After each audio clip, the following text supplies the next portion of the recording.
ये भंगरे का पौधा नज़र आ रहा है। इसे भेंगरा भी कहते हैं। सबके खून होने के साथ साथ फोड़े फिंसियों पे इसके पत्ते कूट के वो बांधे जाते हैं और फोड़े फिंसियाँ फट जाती हैं। ये देख लें जी,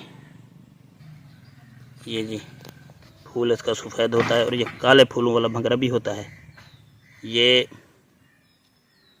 बालों की स्याही को कायम रखता है।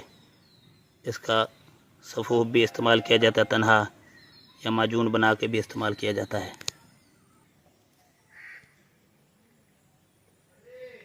ये लेदड़ बूटी है और ये शुगर के इस अमराज में बहुत मुफीद है।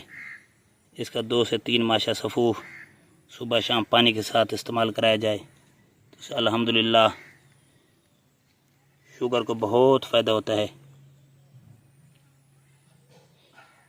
इसके फल भेड़ बकरियों की ऊन को चिमट जाते हैं, इसीलिए इसे लेदड़ का नाम दिया गया है।